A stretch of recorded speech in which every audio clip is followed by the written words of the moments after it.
মা, আরে মা,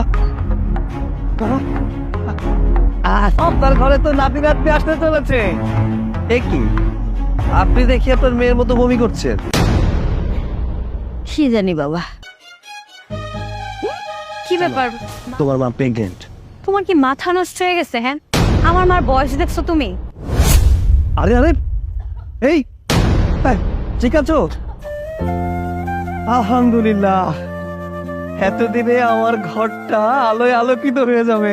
আমি সংবাদটা আমাকে দিয়ে আসছি। মা, মা, মা, আরে মা, আপনার ঘরে তো নাতি নাতনি আসতে চলেছে। এ কি, আপনি দেখি আপনার মেয়ের মতো বমি করছেন। কি জানি বাবা, আজ কয়দিন ধরে আমার মাথাটা ঘুরে, কিছু খাইতে পারি না, খালি বমি বমি লাগে। কি ব্যাপার মা, তুমি খুশি হন এই কথাটা শুনে? কি হয়েছে তোমার মা, তুমি এভাবে বমি করতেছো কেন? কি জানি রে মা, আমি তো কিছুই করতে পারতেছি না, আমার কেন বমি হইতেছে।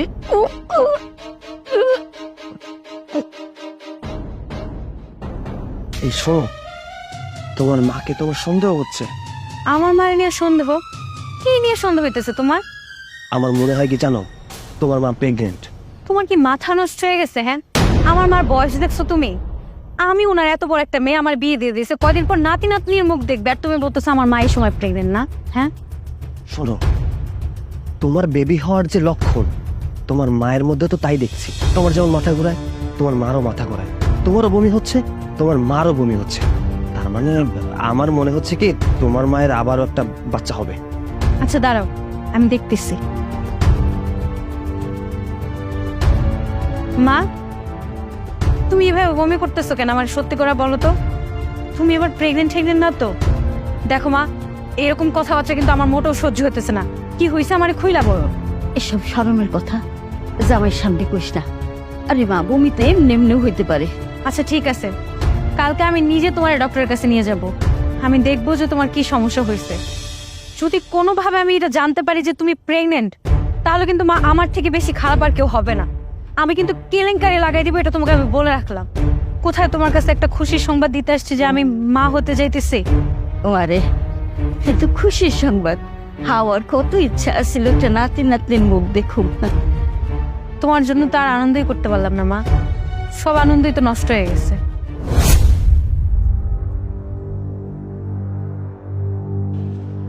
এই চলে আসছো? আচ্ছা, ডক্টর কি বললো? ডাক্তার বললো যে আমি মা হতে যাচ্ছি। আরে আমি তোমার কথা জিজ্ঞাসা করছি না, শাশুড়ি আমার কথা জিজ্ঞাসা করছি। তার ব্যাপারে কি বললো? ডাক্তার বলছে মাও প্রেগনেন্ট 3 মাস। কি ঠিক, আমি যেটা সন্দেহ করেছিলাম ঠিক তাই। এই বয়সে আপনি আমার মান সম্মান সবকিছু ধুলোয় মিশে গেল। রাস্তাঘাটের লোকজন শুনলে কি বলবে, আমার ফ্যামিলির লোকজন শুনলে কি বলবে? তুমি প্রেগনেন্ট, একই বাড়িতে মা মেয়ে দুইজনেই। আমার নাক কাটা গেল সমাজে। জামাই বাবাজি, তুমি আমার ভুলের লেগা আমার মেয়েটার সাথে খারাপ ব্যবহার করো না। আর সন্তান দেওয়ার মালিক তো একমাত্র আল্লাহ। উনি কারে কখন সন্তান দেবে উনিই জানে। মা, তুমি আর এইভাবে কোনো কথাই বললো না তো। একটাবার চিন্তা করছো তোমার এই একটা কাজের জন্য কতটা অপমান সহ্য করতে হইতেছে, কত ছোট হইতে হইতেছে? তুমি আর কিচ্ছু বলো না মা, কিচ্ছু বলো না। মারে, আমি তোর বেটা হাত ধরে কইতাছি মা, তুই এইভাবে চিল্লা চিল্লি কইরা আর লোক জানাজানি করিস না। মা, আমি তোমার সন্তান, আমি না হয় মুখ বন্ধই রাখলাম, কিন্তু 2 দিন পরে তো আশেপাশে সবাই সবকিছু বুঝতে পারবে। তখন কিভাবে লুকায় রাখবা বলো তো? তখন সবাই বলবে যে মা আর মেয়ে একসাথে প্রেগনেন্ট হয়েছে। সহ্য করতে পারবা? বাবাকে বলবা বাবা যেন কোনোদিন আমাকে ফোন না দেয়। আমি বাবার সাথে আর 1 সেকেন্ডের জন্য কথা বলতে চাই না। আমি আমার বউকে নিয়ে বাড়ি থেকে চলে যাই। জামাই বাবাজি শোনো, জামাই বাবাজি, আমারে ভুল বুঝো না জামাই বাবাজি। সেখানে আমার মেয়ে হইয়া আমার একটু সান্ত্বনা দিব না, সেখানে মেয়ে আমার ভুল বুঝতেছে। এই দুঃখ আমি কারে কম। আমি কানে ঘুমবো। আমারে তোমরা ভুল বুঝো না। কি জামাই, শুনলাম তোমার নাকি আবার শালাশালি হবে? আপনি আমার সাথে কিভাবে কথা বলছেন? আমার কোনো শালাশালি হবে না, আমি বাবা হতে যাচ্ছি। আরে জামাই, আমাদের কাছে লুকাইলে কি হবে, আমরা কিন্তু সবই জানি। শুনলাম তোমার বুড়ি শাশুড়ি নাকি এই বয়সে আবার মা হবে, আবার এটাও শুনছি তোমার বউর নাকি বাচ্চা হবে। তা দুইটা বাচ্চা কি সব তোমারই নাকি? দেখুন, আপনি কিন্তু অনেক বাড়াবাড়ি করছেন। আপনি শ্বশুর বাড়ি এলাকার লোক, তাই আপনাকে কিছু বললাম না। অন্য কেউ কথাটা বললে থাপড়ায় তার গাল লাল করে দিতাম। জামাই, থাকো তো শ্বশুর বাড়িতে গড় জামাই, মানুষের একটু কথা শুনতেই হবে, এত শেয়ানাগিরি কথা বলো না। তা তোমার দড়িতে লাভ কি? দোষ তো সব ওই পরিবারে। যে পরিবারে তুমি বিয়ে করছো ওই পরিবারের মা বাবা তো কোনো বয়সই মানে না। এই শুনেন, আমি এইসব বিষয়ে কিছু জানি না, আমার কাজ আছে, আবার যেতে দেন। হ্যাঁ, সি সি সি সি। শ্বশুর বাড়িতে কেমনে মুখ দেখায়? আমি হইলে জীবনে কোনোদিন শ্বশুর বাড়িতে যেতাম না। ছি।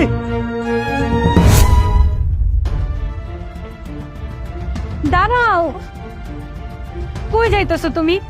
তুমি যদি যেতে চাও তাহলে আমার সাথে যেতে পারো, আর না হলে আমি তোমাকে রেখেই চলে যাচ্ছি। আমাকে এই অবস্থায় একা ফেলে চলে যাবা? এই সময় তো আমার তোমাকে বেশি প্রয়োজন। এরকম অপমান সহ্য করে থাকার থেকে না থাকা অনেক ভালো। রাস্তায় তো বেরোতে পারছি না তোমার মায়ের জন্য। এই বয়সে তোমার মা আবার মুখে আনতে পারছি না। যে বয়সে তোমার মা নাতি নাতনি কোলে নিয়ে ঘুরে বেড়ানোর কথা, সে এখন বাচ্চা জন্ম দিচ্ছে। দেখো, আশেপাশের লোকজন আবল তাবল অনেক রকমের কথা বলে, সব কথাই যে সত্যি তার তো কোনো ভিত্তি নেই, তাই না? এত অপমান সহ্য করে এখানে থাকার প্রয়োজন আমি মনে করছি না। রাস্তাঘাটে গেলে উল্টাপাল্টা কথা শুনতে তোমার মায়ের জন্য। জামাই বাবাজি, তুমি কি পাগলামি শুরু করছো? হ্যাঁ, তুমি যদি আমার মায়ের ডরের সাইডে যাও তাহলে আমার মায়ের রাত কই যাইবো? আমার মায়ের ডর তো আর যাওয়ার জায়গা নাই জামাই। বুঝতে পারছি, আপনার মেয়ের কেউ নাই বিধায় তো আমি মুখেও আনতে পারতেছি না। আচ্ছা, এই কাজটা করার কি খুব দরকার ছিল? আপনার জন্য, শুধুমাত্র আপনার জন্য আমি মোড়ে ঘাটে যাইতে পারতেছি না, দোকানে বসতে পারতেছি না, রাস্তাঘাটে হাঁটতে পারতেছি না। কি দরকার ছিল এইসব কাজ করার এখন এই বয়সে? আপনার এই বয়সে নাতি নাতি নিয়ে খেলা করার কথা, আর আপনি এখন মা হতে চলেছেন। না, তুমি এটা কিভাবে করতে পারলে বলো? তোমার জন্য আমার সংসারটা ভেঙে যাইতেছে। আমি তোমাকে কোনোদিনও ক্ষমা করবো না মা। দেখো, জামাই বাবা যে কোথায় যায়? এই যে আসছে। যত দোষ আপনার, এই বয়সে এইসব কাজ করার কি দরকার একটু বলেন তো? হ্যাঁ, আপনার মেয়ে আছে, মেয়ের জামাই আছে, আর এই মুহূর্তে আপনি জামাই বাবাজি এইভাবে কথা বলতেছো কেন? এই শুনেন, আপনি আমার জামাই বলবেন না। আপনার জন্য আমি পদে পদে অপমানিত হচ্ছি। দয়া করে আমাকে জামাই বলার দরকার নেই। জামাই বাবাজি, আমি তোমার শ্বশুর হই, তুমি আমার এইভাবে অপমান করে কথা বলতেছো কেন? এভাবে কথা বলবে না তো কিভাবে কথা বলবে বাবা? একটাবার ভাবো তো, তোমরা কি করছো? এই বয়সে কেউ এরকম কাজ করে? হ্যাঁ, যেখানে দুদিন পর তোমাদের নাতি নাতকুর আসবে, সেখানে আমার নতুন ভাই বোন আসবে। ওর মান সম্মান থাকে বাবা? তুমি বলো তো, রাস্তাঘাটে যখন 10 জন মানুষ ওকে 10টা কথা শোনায়, ওর কেমন লাগে? আমি কিভাবে বলবো ওকে তোমার সাথে এরকম ভাবে কথা না বলতো? তুমি বলো তো, তোমার না আর কোনো কথা বলতে হবে না। শোনো না, আমি তো এখন একটু অসুস্থ, কয়েকটা দিন সময় দাও, আমি একটু সুস্থ হই, তারপরে বাড়ি থেকে তোমার সাথে আমিও চলে যাব। তুমি এখন ভেতরে আসো।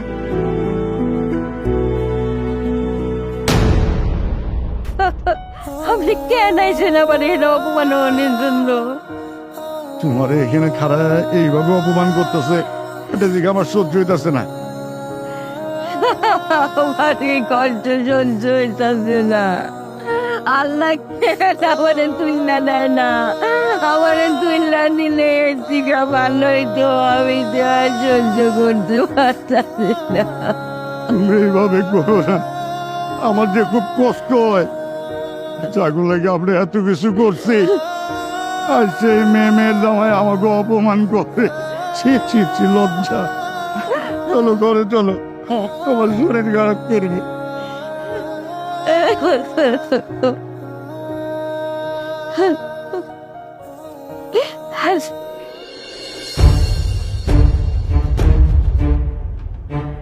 আরে চাচা, তা শুনলাম এই বয়সে নাকি আপনি 6 মারে দিতেছেন, আপনার মেয়ের জামাই নাকি আপনার সাথে পারতেছে না, তার আগেই আপনি ছক্কা মারে দিলেন।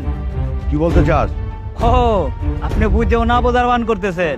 আমরা এই বয়সে আইসাও বাচ্চার বাপ হইতে পারলাম না, আর আপনি 50-60 বছরে আইসাও শুনলাম বাচ্চার বাপ হয়ে যাইতেছেন। এটা হইলো কিছু বলেন? তাই এত শক্তি আসে কোত্থেকে? কি খাও? ওই জানোয়ারের বাচ্চা, আরে ছাড়েন ছাড়েন ছাড়েন। শত বড় মুখ না, তত বড় কথা। হ্যাঁ, মুখে যা আসে তাই বলে যাচ্ছিস। আরে আমার বোর বাচ্চা হবে না আমার মেয়ের বাচ্চা হবে, তাতে তোদের কি? হ্যাঁ, ও বুঝতে পারছি। আমার জামাইরে রাস্তায় পেয়ে তোরা এইসব আজে বাজে কথা বলিস, তোর লজ্জা করে না? আর তোদের এইসব আজে বাজে কথার জন্য আমার সংসার অশান্তি। আরে আমার বউর বাচ্চা যদি আল্লাহ দেয়, তাতে আমার কি? আল্লাহর ইচ্ছে হচ্ছে দিয়েছে, এতে হাসি ঠাট্টার কি আছে? শুধু আমরা বললেই দোষ না?